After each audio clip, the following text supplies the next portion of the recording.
knighted by the government of Antigua. He hosted cricket tournaments that drew international superstars from around the world. He handed out $100 million checks on live television with a smile that never wavered. He was photographed with presidents, prime ministers, and royalty on 3 continents. His name was on buildings, stadiums, and financial institutions across 2 continents. And every single dollar behind all of it was stolen. $7 billion taken from over 30,000 people over 2 decades by a man who never once stopped smiling. This is the story of Alan Stanford, and it is stranger than anything a screenwriter would dare to invent. Robert Alan Stanford grew up in Mexia, Texas. His grandfather ran an insurance business, and Stanford grew up listening to stories of financial ambition and the power of other people's money. He tried real estate in Texas during the 1980s and nearly went bankrupt when the market collapsed. Most people who fail that badly stop. Stanford did not stop. He moved to the Caribbean and started again. In 1986, he opened the Stanford International Bank on the island of Montserrat. A small offshore operation at first, but Stanford had something most bankers did not. He had a pitch, a story, and the extraordinary ability to deliver it with absolute conviction, regardless of whether a single word of it was true. The pitch was deceptively simple. Stanford International Bank offered certificates of deposit that paid returns significantly higher than anything available from mainstream American banks. The investment was described as safe and guaranteed, backed by a diversified portfolio managed by a team of world-class analysts operating across multiple asset classes and geographies. The returns were consistent year after year, quarter after quarter, regardless of what the broader markets were doing, regardless of recessions or crashes or global uncertainty. Stanford's bank always delivered. It seemed almost too good to be true, because it was. There was no diversified portfolio and no world-class analysts. The money coming in was used to pay earlier investors, fund Stanford's lifestyle, and bribe officials who might otherwise have asked dangerous questions. It was a Ponzi scheme built on the same architecture as Madoff. New money paying old obligations, and a man at the top spending whatever remained on himself with zero restraint. What Alan Stanford spent on himself was genuinely extraordinary, even by the standards of the ultra-wealthy. A fleet of private jets that allowed him to move between continents on a whim. Multiple yachts, mansions scattered across the Caribbean and the American mainland. A personal chef, a dedicated security detail, and an island, because at a certain point, a man of Stanford's appetites needed somewhere to put everything.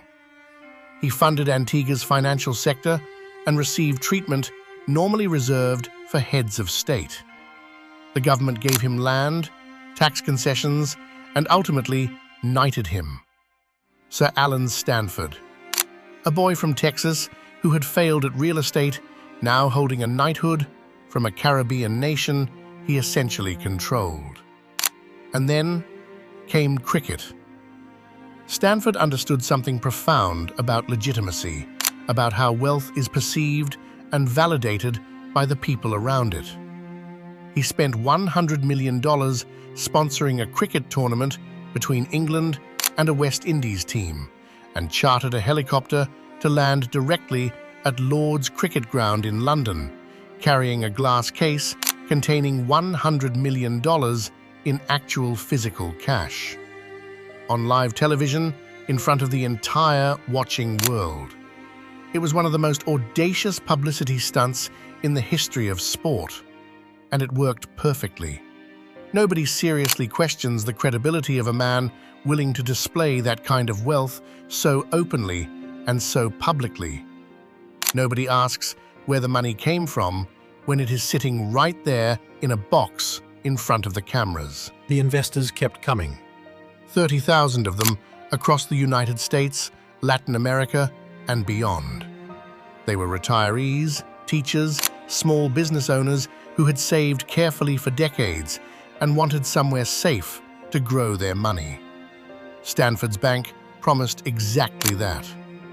His network of advisors, many of whom genuinely believed what they were selling, spread that promise through communities with the enthusiasm of true believers.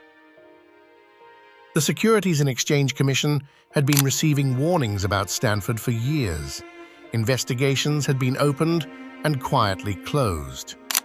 Regulatory jurisdiction was complicated and muddied by the offshore nature of the operation and the multiple countries involved.